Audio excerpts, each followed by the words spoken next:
हाँ बेटा, good evening. इस बैच में हम लोगों को ग्रामर पढ़ना है बेटा, ठीक है।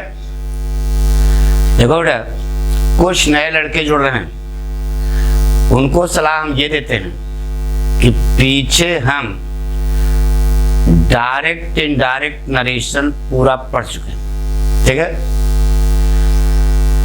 दूसरा, एक्टिव वॉइस पैसिव वॉइस भी हम लोगों ने पढ़ लिया। तो लड़कों की डिमांड आ रही है, गुरुजी सिंथेसिस को भी क्रैश कोर्स में शामिल कर लीजिए। तो आज हम आपको सिंथेसिस के बारे में बताने जा रहे हैं, ठीक है। ठीक है, सब तैयार हो? शुरू किया जाए। हम कुछ बताएं, सब कुछ क्लियर करेंगे, परेशान हो। सिंथेसिस माने होता है संश्लेषण, मतलब वाक्यों का जोड़ना। दो वाक्य या दो से अधिक वाक्य होंगे, जोड़ करके एक वाक्य बनाते हैं, ठीक है। That is called synthesis. Synthesis में हम लोग तीन प्रकार के वाक्य पढ़ेंगे: सिंपल सेंटेंस, कॉम्प्लेक्स सेंटेंस और कंपाउंड सेंटेंस। यह तीन प्रकार के वाक्य हैं। आपकी बोर्ड परीक्षा में यही लिख के आएगा, दो वाक्य लिखा रहेगा और कहेगा सिंपल बनाइए या कॉम्प्लेक्स बनाइए या कंपाउंड बनाइए, ठीक है। हमारे पास सुनो, तीन प्रकार के वाक्य लोग पढ़े। तो ध्यान रखना, सिंपल सेंटेंस माने साधारण वाक्य। जिस वाक्य में केवल एक मुख्य वर्ब होती है उसे सिंपल सेंटेंस कहा जाता है। तो दो वाक्य होंगे तो दो वर्ब होंगे, उन दोनों वाक्यों को हम ऐसा जोड़ेंगे कि वर्ब एक हो जाएगी, उसी को सिंपल सेंटेंस कहा जाता है। यह हम 8 तरीके से बनाना सीखेंगे। कितने तरीके से? 8 तरीके से। कॉम्प्लेक्स सेंटेंस माने होता है जटिल वाक्य। यह हम 3 प्रकार से बनाना सीखेंगे। कितने प्रकार से? 3 प्रकार से। और कंपाउंड सेंटेंस का अर्थ होता है मिश्रित वाक्य। इसको हम सीखेंगे 4 प्रकार से, ठीक है। तो टोटल कितना हो गया? 15 तरीके, ठीक है। तो आज हम लोग सिंपल सेंटेंस पढ़ने जा रहे हैं। कैसा? Simple sentence. सिंपल सेंटेंस कितने प्रकार से बनाना सीखा बेटा? 8 तरीके से। तो पहले वह 8 को लिख लिया जाए ना बेटा।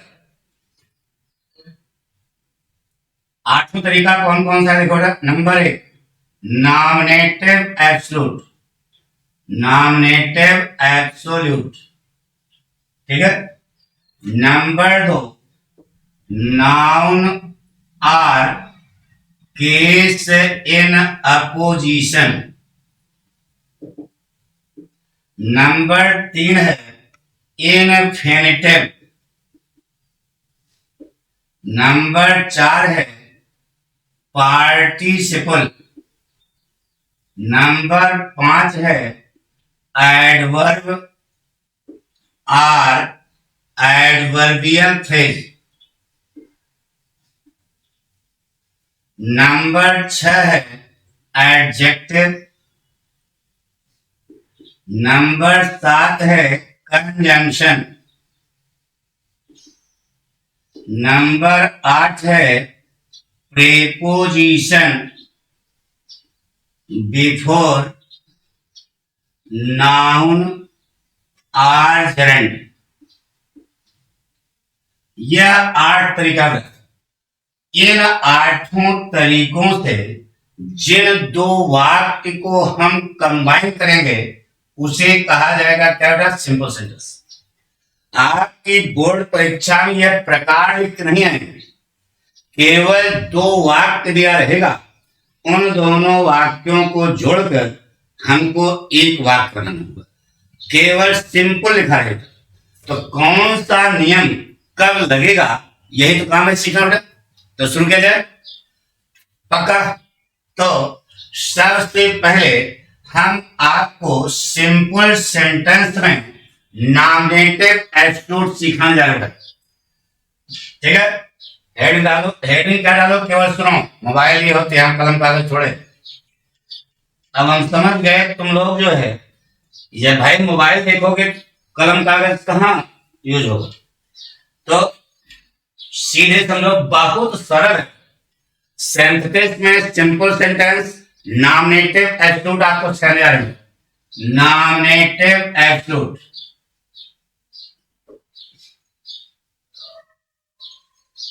ये नॉमिनेटिव एब्सोल्यूट माने क्या होता है समझो। नॉमिनेटिव माने सब्जेक्टिव, एब्सोल्यूट माने पूर्णतया।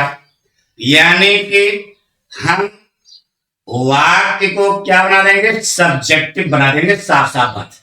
ठीक है, तो शुरू करने लगे। देखो, यह नियम हमेशा नहीं लगता है। यह नियम तब लगेगा जब दो शर्तें लागू होती है। शर्त नंबर 1, यदि दोनों वाक्यों के कर्ता आपस में एक न हो। यदि दोनों वाक्यों के कर्ता आपस में एक न हो। दूसरी शर्त है कि एक वाक्य दूसरे वाक्य का संभावित परिणाम हो, संभावित परिणाम हो तो नॉमिनेटिव शुरू का। तो लड़के ने पूछा गुरुजी 2 वाक्य होंगे, किस वाक्य को हम नॉमिनेटिव एब्सोल्यूट बनाएं। तो जान लो बेटा, तो कारण वाले वाक्य को यन्ने बनाते हैं। यन्ने माने नॉमिनेटिव एब्सोल्यूट। है कितने वाक्य होंगे, 2 वाक्य।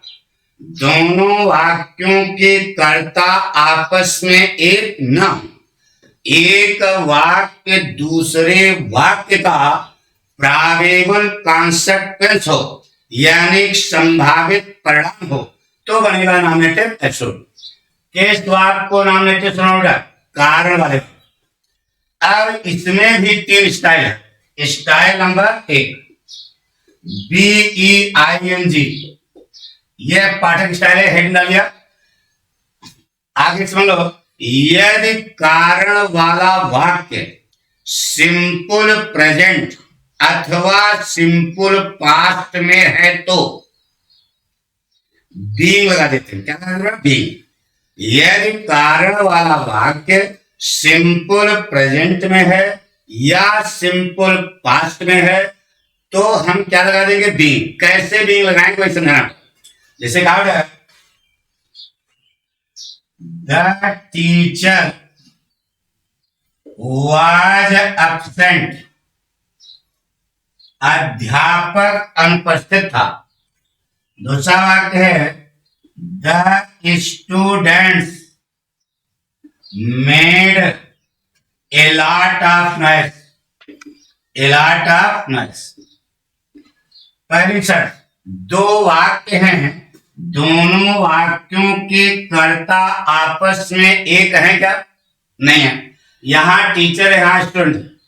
दोनों वाक्यों के कर्ता आपस में एक नहीं है।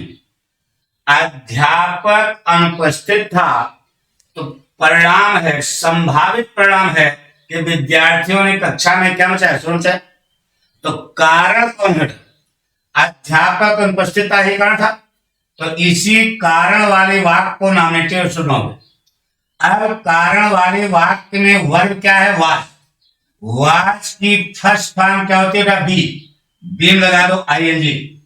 यह काट दो, यहां कॉमा लगा। The teacher being absent, the students made a lot of noise. अध्यापक के अनुपस्थित होने से विद्यार्थियों ने कक्षा में क्या मचाया, शोर मचाया। बिठा दें, आ गया समझ। जैसे कहा गया,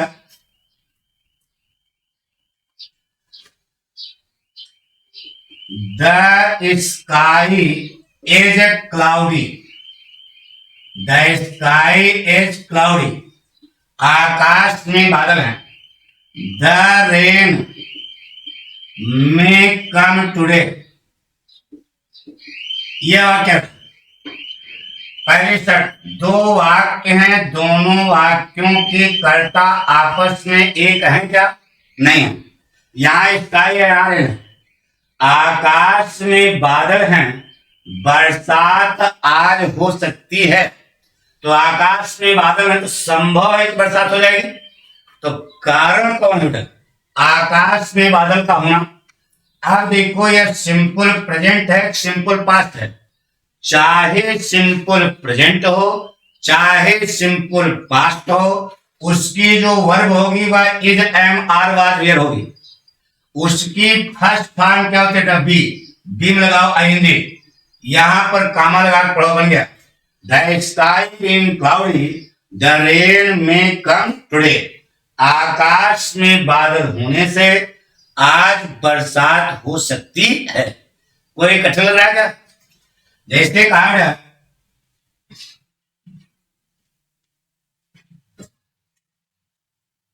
it was a hot day, दिन गर्म था। दूसरा वाक्य we remained at home, हम घर पर बने रहे। पहली शर्त, दो वाक्य हैं, दोनों वाक्यों के कर्ता आपस में एक हैं क्या? नहीं। दिन गर्म था तो संभव है कि बाहर नहीं निकलोगे। तो वी रिमेन्ड एट होम, हम घर पर बने रहे। तो कारण कौन? संभावित परिणाम यह है, तो कारण कौन है? दिन का गर्म होना। अब यह सिंपल प्रेजेंट में हो चाहे सिंपल पास्ट में हो, इसकी जो वर्ब है क्या है? वाज की फर्स्ट फॉर्म क्या होती है? बी। बी में लगा दो आईएनजी, पढ़ो बेटा, बन गया। यहां से पढ़ना, it being a hot day we remained at home, दिन गर्म होने से हम घर पर बने रहे। कोई कठिन बता दो, आ गया। अब इसी का स्टाइल नंबर 2, स्टाइल नंबर 2,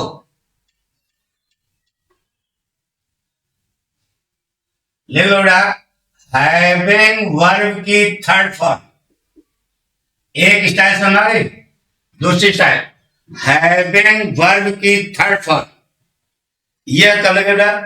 यदि कारण वाला वाक्य, यदि कारण वाला वाक्य एक्टिव वॉइस टेंस में है तो। एक्टिव वॉइस पैसिव वॉइस भी 2 दिन पहले पढ़ाया था। तो एक्टिव वॉइस पैसिव वॉइस पहचानते हो ना? बस बन जाएगा हैविंग लगा करके वर्ब की थर्ड फॉर्म। जैसे कहा गया the teacher entered the class, अध्यापक ने कक्षा में प्रवेश किया।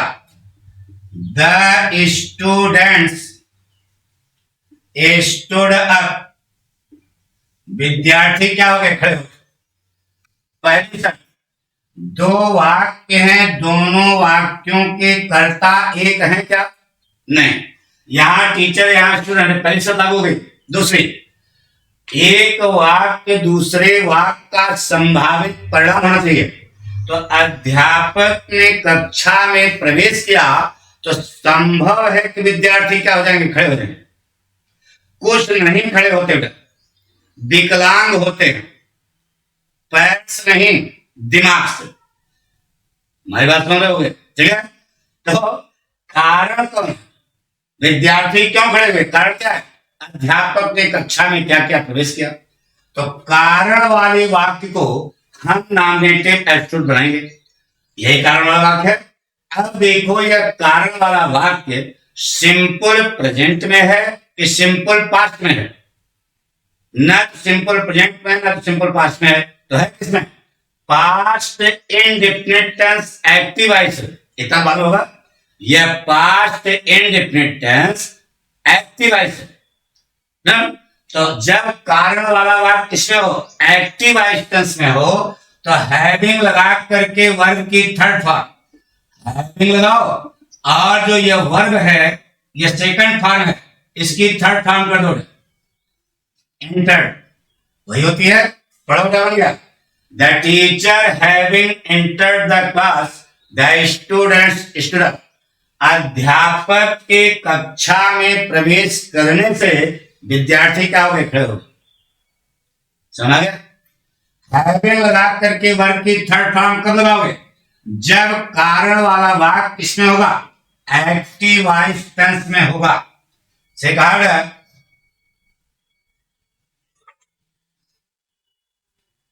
जैसे सेंटेंस है, द सन रोज, सूर्य उगा। दूसरा वाक्य है, वी लेफ्ट आवर बेड, हमने अपना बिस्तर छोड़ दिया।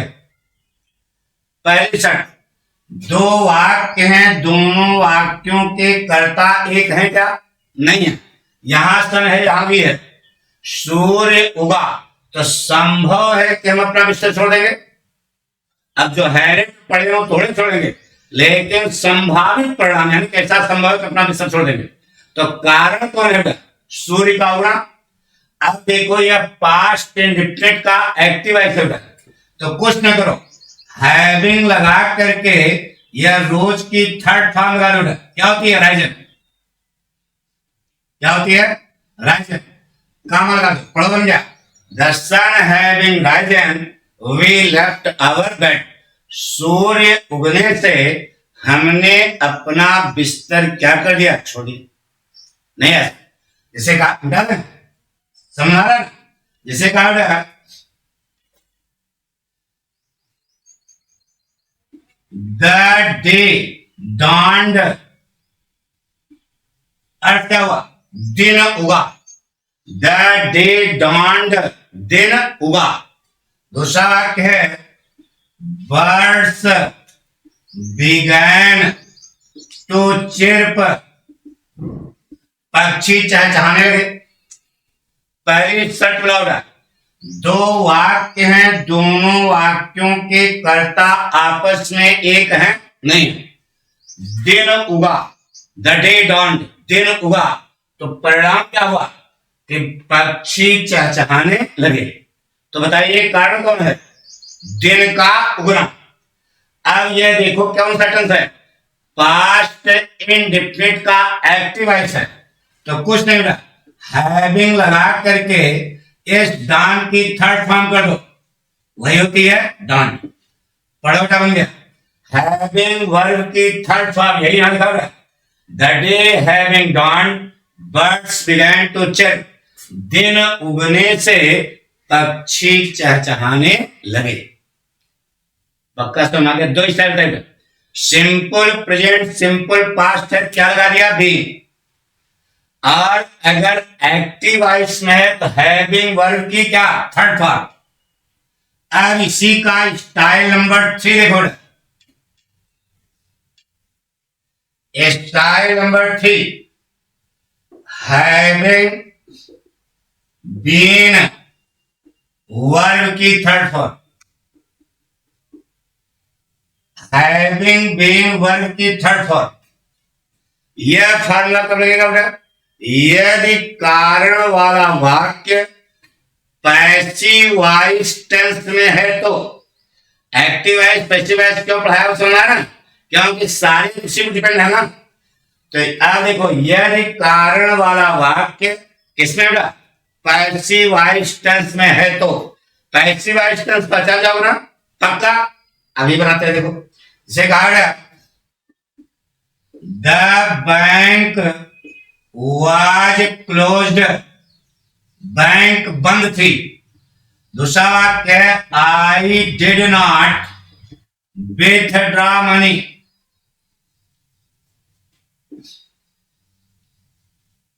पहली शर्त, दो वाक्य हैं, दोनों वाक्यों के कर्ता एक हैं क्या, यहां द बैंक और यहां आई है।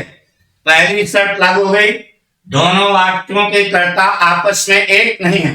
दूसरी शर्त, एक वाक्य दूसरे वाक्य का प्रोबेबल कॉन्सेक्वेंस होना चाहिए, यानी संभावित परिणाम। तो बैंक बंद थी तो संभव है कि पैसा नहीं निकाल पाओगे। जब बैंक बंद होगी पैसा कहां से मिलेगा, केवल एक रास्ता है डकैती डालने का, तो पाठक अध्यापक को डकैती दवा सिखाएं क्या? नहीं ना। इसका मतलब बैंक बंद थी तो संभव है मैं पैसा नहीं निकाल पाऊंगा। तो बताइए कारण कौन है? बैंक का बंद होना, यही कारण है। तो कारण वाले वाक्य को नॉमिनेटिव एब्सोल्यूट बनाओगे। तो कारण वाला वाक्य कौन सा है? The bank was close. अब देखो यह एक्टिव वॉइस है पैसिव वॉइस। अरे भगवान, अभी 4 दिन पहले पढ़ाया, यह पैसिव वॉइस है। तो पैसिव वॉइस से लगा दो हैविंग बीन वर्ब की थर्ड फॉर्म। ये जो क्लोज है तो थर्ड फॉर्म है, हैविंग लगाओ और वाच की थर्ड फॉर्म कर दो। बोलो the bank having been close. देखो पैसिव वॉइस बन गया। पैसिव वॉइस का कैसे ना, the bank having been close I did not withdraw money. Having been verb की थर्ड फॉर्म, ये थर्ड हैविंग बीन वर्ब की थर्ड फॉर्म क्या बना? The bank having been closed I did not withdraw money. Bank बंद होने से मैं रुपया नहीं निकाल पाया। पक्का? जैसे कहा गया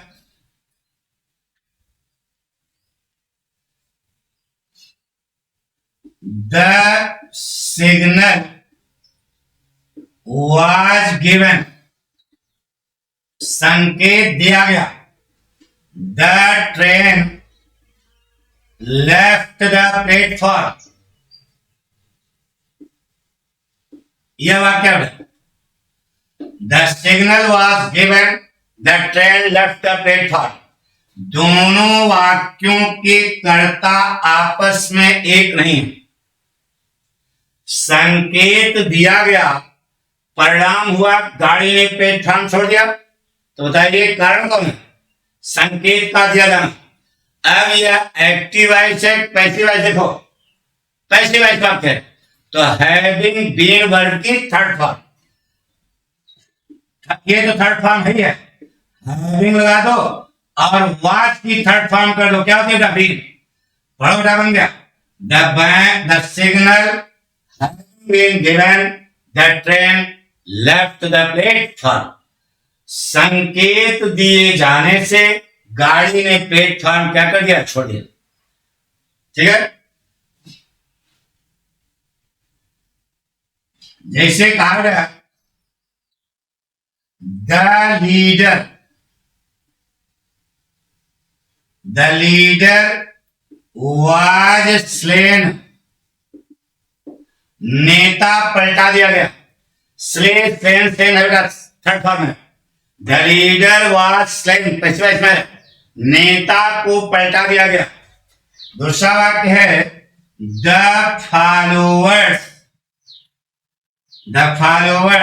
रैन अवे, अनुयायी भाग खड़े हुए।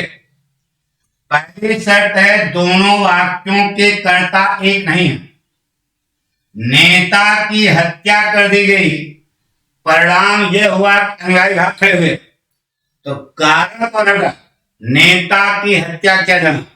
अब देखो यह एक्टिव वॉइस है पैसिव वॉइस? पैसिव वॉइस तो हैविंग बीन लगा करके वर्ब की थर्ड फॉर्म, वर्ब की थर्ड फॉर्म पहले सही बेटा, हैविंग और वाज की थर्ड फॉर्म कर दो। वर्ब क्या बन गया? The leader having been slain, the followers ran away. सारी बात समझ आ गई? पक्का?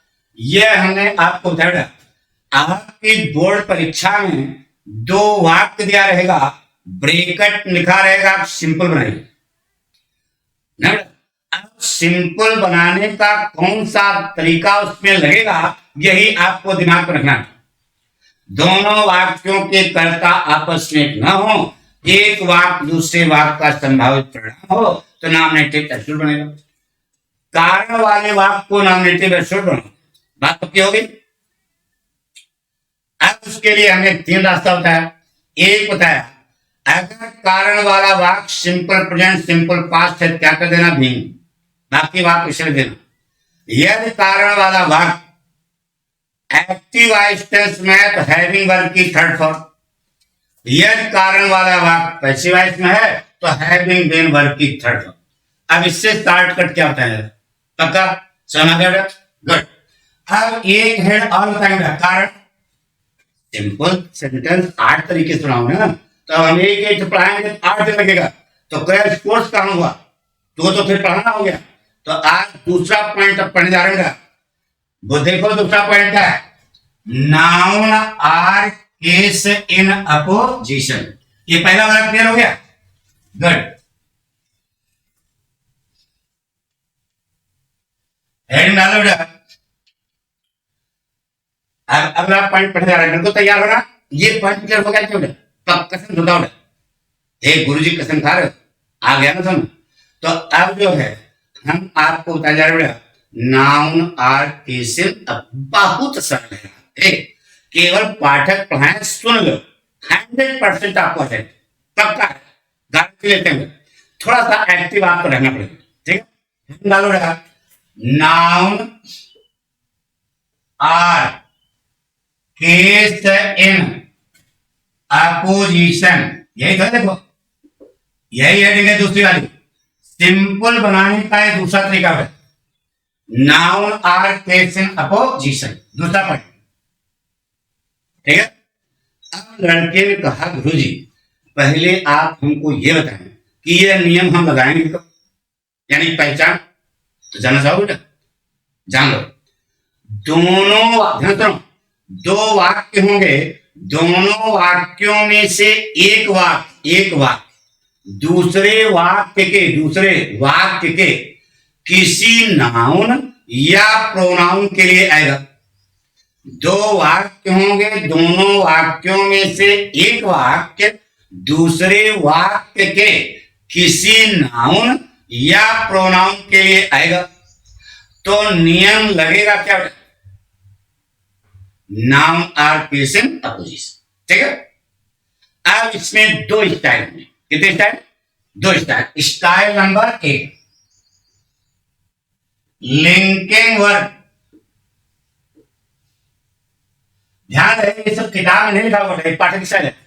कितने वाक्य, दो वाक्य, दोनों वाक्यों में से एक वाक्य दूसरे वाक्य के किसी नाउन या प्रोनाउन के लिए आएगा, तभी यह नियम लगेगा, ठीक है। इसमें कितने स्टाइल आएगा, दो। पहली स्टाइल है लिंकिंग वर्ड। लिंकिंग वर्ड तो मालूम होगा, लिंकिंग वर्ड कहते हो इज, एम, आर, वाज और, ठीक है बेटा, इज, एम, आर, वाज। देखिए बेटा इसे लिखा,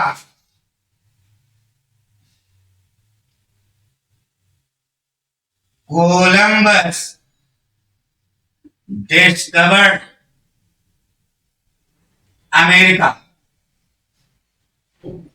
कोलंबस ने अमेरिका की खोज की। दूसरा वाक्य बेटा, he was a great Italian. ये दो वाक्य, इन दोनों वाक्यों में से एक वाक्य दूसरे वाक्य के किसी नाउन या प्रोनाउन के लिए आएगा। कोलंबस ने अमेरिका की खोज की, वह एक महान इटालियन था, तो यह he was a great Italian, यह वाक्य किसके लिए आया, कोलंबस के लिए। तो यह पूरा वाक्य किसके लिए आया, कोलंबस के लिए आया। कोलंबस को अंडरलाइन कर देना, कर दिया, पक्का अंडरलाइन कर दिया। अब देखो दूसरे वाले वाक्य से बनेगा नाउन आर प्रेजेंट अपोजिशन। तो अब कर्ता ही कौन है, कोलंबस है, तो कर्ता और लिंकिंग वर्ड पहुंचा देना भैरव घाट, यानी काट देना। यह जो बचा एक ग्रेट इटालियन, इसी को कहते हैं केस इन अपोजिशन। अब इसको फिट कहां करोगे, इसको जो एक कर्ता काटे हो, क्या काटे, ही, यह ही मेन वाक्य में कहीं कहीं होगा। यह ही किसके लिए आता है, कोलंबस के लिए। अब यह जो बचा भाग है, इसी को जहां अंडरलाइन किया, यहां यहां यहां चाहेगा, उसी के तुरंत बाद ऐसे जगह बनाना, इतनी दूर में यह पूरा भाग लिख दो। पढ़ो क्या बन गया, Columbus a great Italian discovered America. Columbus एक महान इटालियन अमेरिका की खोज की, पक्का बना दोगे, जैसे कहा गया।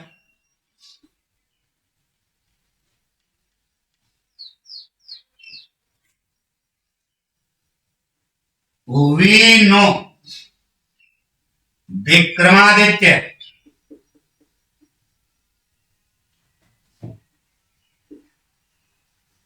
ये लगा बेटा, वी नो विक्रमादित्य, हम विक्रमादित्य को जानते हैं।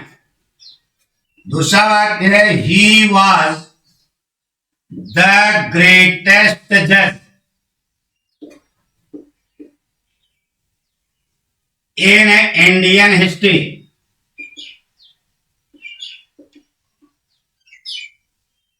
यह वाक्य, वी नो विक्रमादित्य, हम विक्रमादित्य को जानते हैं। ही वॉज द ग्रेटेस्ट जज इन इंडियन हिस्ट्री, वह भारतीय इतिहास के सबसे महान न्यायाधीश थे। तो यह पूरा वाक्य आया किसके लिए? विक्रमादित्य के लिए। ऐसे अंडरलाइन कर दो, ही वॉज द ग्रेटेस्ट जज इन इंडियन हिस्ट्री, वह भारतीय इतिहास में सबसे महान न्यायाधीश थे। यह पूरा वाक्य किसके लिए? विक्रमादित्य के लिए। तो विक्रमादित्य को अंडरलाइन करके छोड़ दो। अब देखो, कर्ता लिंकिंग वर्ब काट, लिंकिंग वर्ब है ना, काट दिया। अब बचा द ग्रेटेस्ट जज इन इंडियन हिस्ट्री। अब इसको फिट कहां करो? इसका कर्ता क्या है? ही। यह ही आया किसके लिए? विक्रमादित्य के लिए। तो विक्रमादित्य के तुरंत बाद लगा, काम लगा, किसके तुरंत लगा, पढ़ो डालेगा, we know Vikramaditya the greatest जज इन इंडियन हिस्ट्री। ठीक है, जैसे कहा गया, मिटा दें।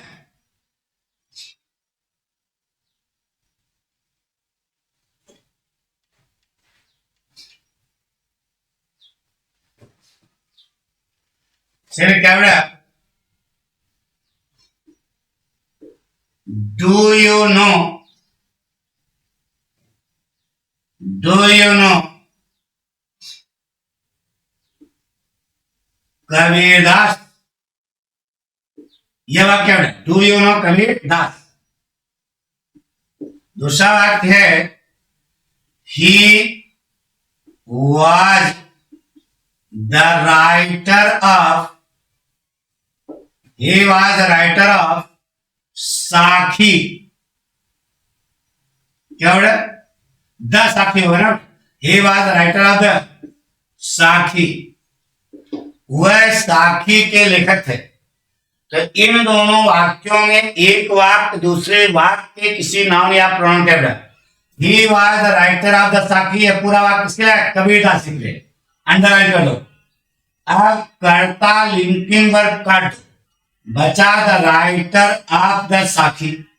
यह इसका कर्ता क्या बेटा? ही मेन वाक्य में है, जहां पे उसी के तुरंत बाद लगा, बन गया, do you no Kabirdas the writer of the साखी। पक्का बना लोगे? कभी कभी तीन वाक्य आएंगे। कितने बार? तीन वाक्य आपके यहाँ आएंगे, तो उसको ऐसी स्टाइल लिखो कि खट से आपको आ जाए। जैसे कहा गया, राम किल्ड रावण, राम ने रावण को पलटा दिया। Ram killed Ravana. He was the son of Dasharath, वह दशरथ के पुत्र थे। तीसरा वाक्य है he was the king of Lanka, वह लंका का राजा था। ये दो वाक्य हैं। तो पहले दो वाक्य जल्दी आओ नहीं, Ram killed Ravana, he was the son of Dasharath, he was the son of Dasharath. यह पूरा वाक्य किसके लिए था? राम के लिए। तो राम को अंडरलाइन कर दो। अब कर्ता linking verb cut, the son of Dasharath को कहां लगाओगे? ऐसे जगह बनाना, इतनी दूर में एक लिख दो, Ram the son of Dasharath killed Ravana. एक बात हो गया। अब he was the king of Lanka, यह पूरा वाक्य किसके लिए? रावण के लिए। अंडरलाइन कर दो। अब कर्ता लिंकिंग वर्ब कट, बचा क्या? द किंग ऑफ लंका का कर्ता क्या? ही। यह ही आया किसके लिए? रावण के लिए। इसी के बाद लगा दो, पढ़ो बराबर क्या? Ram the son of Dasharath killed Ravana the king of Lanka. ऐसे तुम्हारी बोर्ड परीक्षा में आएगा, एक थोड़ा बता देते हैं। जैसे कहा गया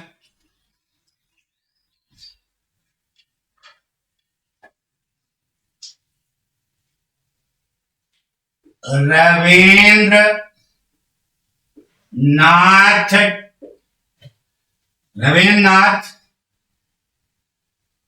टैगोर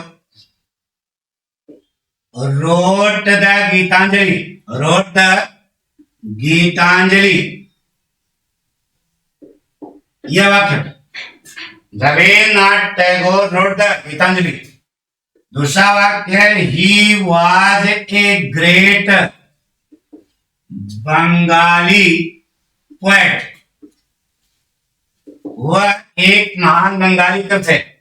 तीसरा वाक्य है it is a collection of short poems. यह 3 वाक्य है। अरे बोर्ड परीक्षा में कई बार पूछा गया जो लिख रहे हैं आप। रविन्द्रनाथ टैगोर रोट द गीतांजलि, 2 वाक्य दरिया में। रविन्द्रनाथ टैगोर ने गीतांजलि लिखा। He was a great Bengali poet. यह पूरा वाक्य किसके लिए था? रविन्द्रनाथ टैगोर के लिए। अंडरलाइन कर दो। अब देखो इस वाक्य में कर्ता लिंकिंग वर्ब कट, बचा क्या? A great Bengali poet. यह पूरा वाक्य का कर्ता क्या है? ही कौन है? रविन्द्रनाथ टैगोर।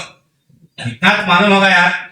इसके तुरंत बाद ऐसे जगह बनाना, इतनी दो फिट कर देना। पढ़ो बन गया 2 वाक्य। Rabindranath Tagore a great Bengali poet wrote the Gitanjali. एक बात हो गया। It is a collection of short poems. अब कर्ता लिंकिंग वर्ब काट दो, बचा क्या? A great collection of short, a collection of short poems. इसका कर्ता क्या था? इट। यह इट आया किसके लिए? गीतांजलि के लिए। तो गीतांजलि के बाद पढ़ोटा बन गया। Rabindranath Tagore a great Bengali poet wrote the Gitanjali a collection of short poems। बात पक्की? देखो बेटा,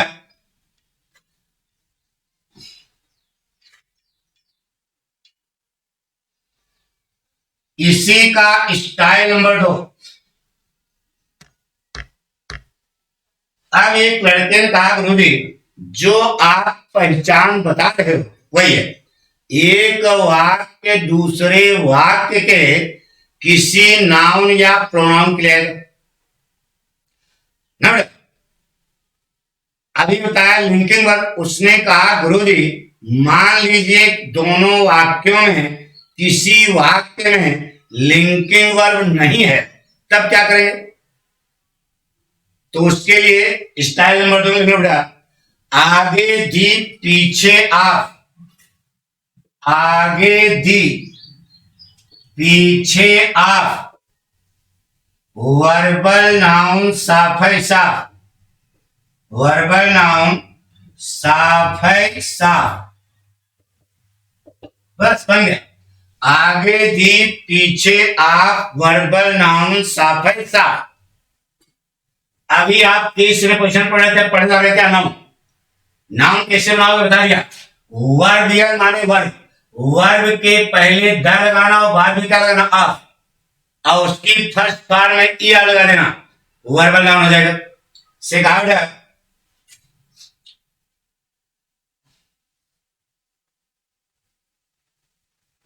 डू यू नो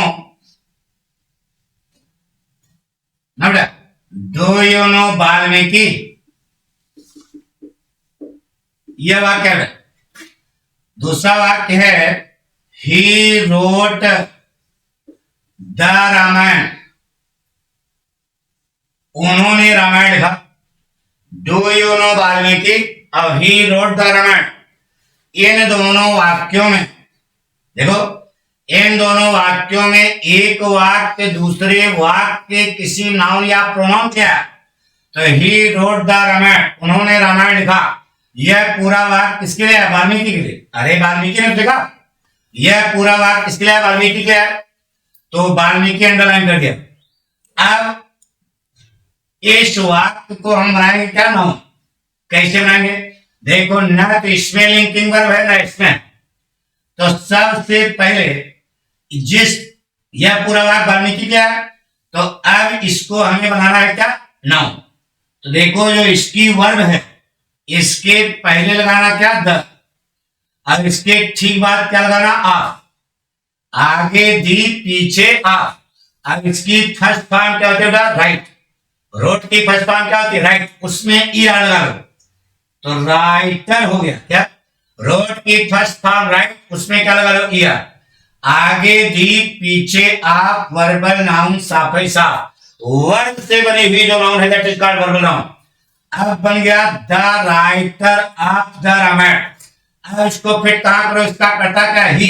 यह ही मेन वाक्य में है, किसके लिए, बात जो अंडरलाइन के उसी के तुरंत बाद पढ़ो क्या बन गया, do you know Valmiki the writer of the Ramayana. पता, मिटा दें, जैसे कहा गया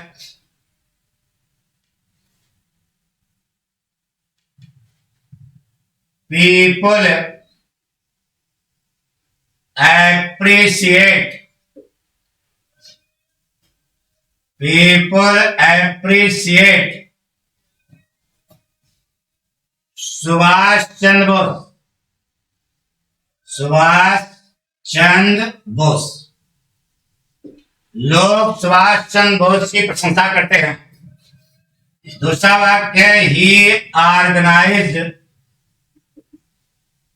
आजाद हिंद फौज, आजाद हिंद फौज। यह वाक्य है पीपल एप्रिशिएट सुभाष चंद्र बोस, लोग सुभाष चंद्र बोस की प्रशंसा करते हैं। ही ऑर्गेनाइज आजाद हिंद फौज, यह पूरा वाक्य किसके लिए है, सुभाष चंद्र बोस के लिए सम्मान है। पक्का। अब देखो यह पहचान मालूम हो गया ना, यह पूरा वाक्य सुभाष चंद्र बोस के लिए पहचान क्लियर है। अब देखो इसमें लिंकिंग वर्ब है, किसमें, किसी नहीं है। तो जो वाक्य से जो वाक्य रहा उसी की जो वर्ब है उसके पहले लगाना क्या, द, बाद लगाना क्या, आ। ठीक है। अब इसकी जो फर्स्ट फॉर्म है ऑर्गेनाइज, उसमें लगा देना ई आर। क्या बोल जाएगा, organiser, the organiser of Azad Hind फौज। अब यह बन गई क्या, नाउन। अब इसको फिर कहां करोगे, ही के तुरंत बाद, ही जहां है उसके तुरंत बाद पढ़ो क्या बन गया,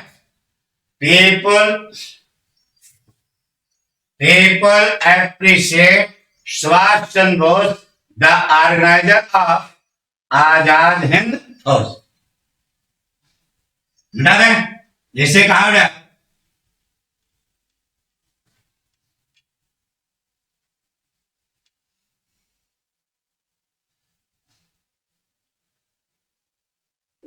do you no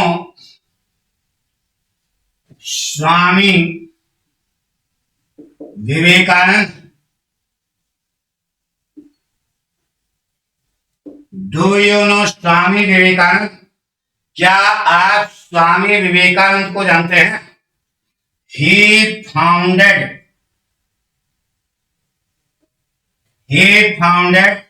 Ram Kishan mission. यह दो वाक्य है। इन दोनों वाक्यों में एक वाक्य दूसरे वाक्य के किसी नाउन या प्रोनाउन के है। ही फाउंडेड रामकृष्ण मिशन, यह पूरा वाक्य आया किसके लिए उठा, अरे स्वामी विवेकानंद यही ने उठाई थी। यह पूरा वाक्य किसके लिए, स्वामी विवेकानंद के लिए। अब इस वाक्य को हम बनाएंगे क्या, नाउन। कैसे बनाओगे, जो वर्ब है उसके पहले लगाना क्या, द, और वर्ब के बाद क्या लगाना, आ।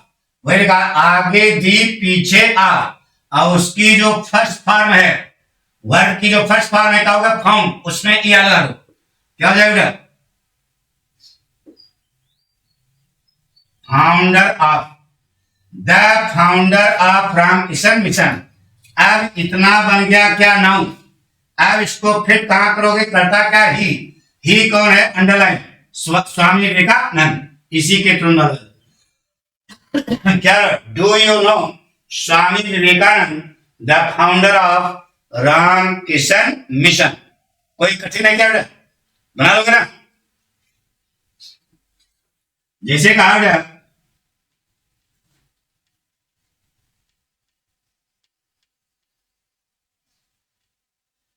विराट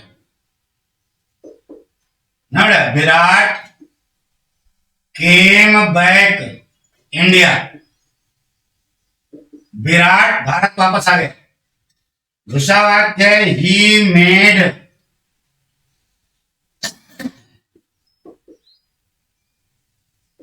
एक वाक्य है विराट केम बैक इंडिया, दूसरा वाक्य है he made a century in the recent test match. यह वाक्य है Virat came back India, Virat Bharat वापस आए। He made a century in the recent test match, एकदम यह पूरा he made a century in the recent test match, यह पूरा वाक्य किसके लिए होता है? विराट के लिए। अंडरलाइन कर दिया। अब देखो जो यह वर्ब है इसके पहले लगाना क्या? द, लिंकिंग वर्ड तो है नहीं, तो जो यह वर्ब है इसके पहले लगाना था, इसके बाद लगाना क्या? आ। अब वर्ब की जो फर्स्ट फॉर्म है उसके लगाना या, तो क्या हो जाएगा? मेकर। ओ आर भी लगता है, जैसे इन्वेंटर है, क्रिएटर है, उसमें ओ आर लगेगा। तो the maker of a century in the recent test match, यह पूरा बना नाउन, इसका कर्ता कौन है? ही कौन है? विराट। अंडरलाइन किया ना, इसी के तुरंत बाद ऐसे जगह बनाना, इतने दूर में लिख देना Virat the maker of a century in the recent test match came back India. कुछ पहले पढ़ा आ गया। तो ये 2 पॉइंट हमने आपको बताया, ये आप अच्छे ढंग से तैयार करो, बाकी अगले एपिसोड में। Thank you.